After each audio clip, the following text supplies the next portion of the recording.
Hello दोस्तों, कल से हम अब आगे पढ़ेंगे। कल जो पढ़ा था उससे एक स्टेप आगे सीखने की कोशिश करेंगे। तो हम पहले आपको बता चुके हैं कि पृथ्वी को जो भौगोलिक इतिहास है 4 भागों में बांटा गया, इयॉन, इरा, पीरियड और इपॉच।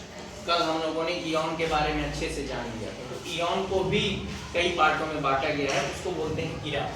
ठीक, इसको हम लोग ये टॉपिक जो पूरा टॉपिक इंग्लिश में ही है, इसलिए हम लोग ज़्यादातर चीज़ें इंग्लिश में ही लिखेंगे और हिंदी में इनका बड़ा कंफ्यूजन रहता है एग्जाम में, इसलिए सारी चीज़ें इंग्लिश में लिखी गई और आप लोगों को भी इंग्लिश जानना चाहिए। तो इयॉन, पहला इयॉन था हिडन इयॉन था 4.4 से 4 अरब के बीच में, और इसका कोई इरा नहीं है। भूगोलवेत्ताओं ने इसका कोई इरा नहीं दिया। उसका कारण ये कि कारण था कि पृथ्वी इस समय विकास की प्रक्रिया में थी, पृथ्वी पे कोई नई चीज़ें नहीं बनी थी, इसलिए इसका कोई भी इरा नहीं। अब इरा शुरू होता है आर्कियन युग से। तो आर्कियन युग में 4 इरा में बांटा गया आर्कियन युग को, इको आर्कियन, पैलियो आर्कियन और मीसो आर्कियन और नियो आर्कियन। ठीक है, आपको समझ में आया? 4 इरा में इनको बांटा गया। तो इको आर्कियन कह सकते हैं कि आर्कियन का सबसे पुराना है, इस समय सबसे पुरानी परत चट्टान है। मैंने कल बताया था कि हिडन जो इयॉन था इसमें महासागर बनना शुरू हो गए थे।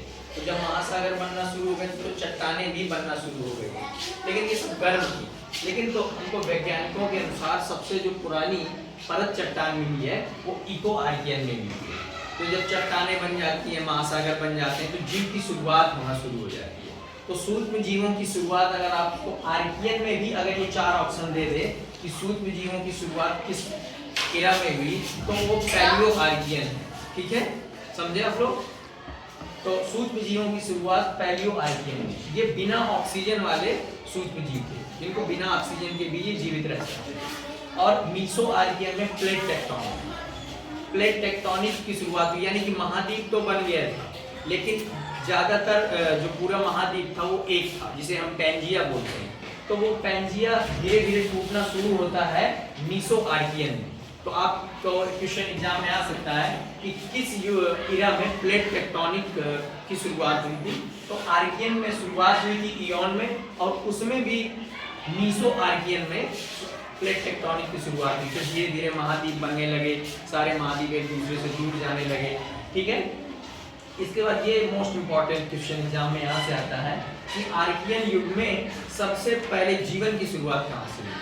देखिए, सूक्ष्म जीवों की शुरुआत तो यहाँ से हुई, जीवन की शुरुआत यहाँ से हुई है, लेकिन प्रकाश संश्लेषण के द्वारा जो जीवन संभव हुआ वो नियो आर्कियन से शुरू हुआ। यानी कि फोटोसिंथेसिस का प्रयोग करके सूक्ष्म जीव उन्होंने ऑक्सीजन को प्रोडक्शन किया। तो इसको एक और नाम से जाना जाता है ऑक्सीजन प्रोडक्शन। तो ये नियो आर्कियन इरा में ऑक्सीजन की शुरुआत होने लगी थी, और यहीं से ह्यूमन या कह सकते हैं पूरी पृथ्वी का विकास की प्रक्रिया शुरू हुई।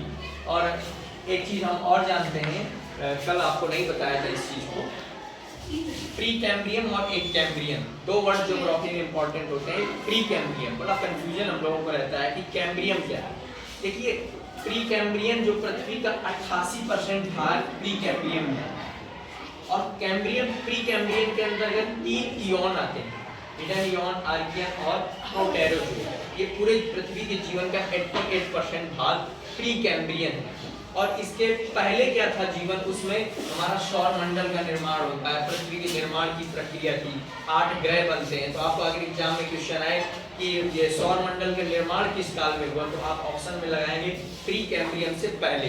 ठीक, और इसके बाद देखिए आज का ये देख लेते हैं कि प्रमाण कैसे वैज्ञानिकों ने खोजा होगा। जब ये चट्टानें जब मिली तो इनके प्रमाण ऑस्ट्रेलिया में हमको मिले हैं, कनाडा में मिला है। 3.5 अरब वर्ष पुरानी चट्टानें हमको इन 2 जगहों से मिली है। और भारत में भी एमपी के चुरा चांदपुर नामक स्थान से हमको आर्कियन युग की चट्टानें मिली हैं। तो एग्जाम में क्वेश्चन पूछ सकता है कि भारत में आर्कियन युग की चट्टानें कहाँ मिलती हैं, तो आप उत्तर दे सकते हैं एमपी में। इतना समझ में आया? अब हम पोस्ट में शाम तक इससे रिलेटेड क्वेश्चन डाल देंगे और आप लोग वहाँ की हल कर सकते हैं। धन्यवाद।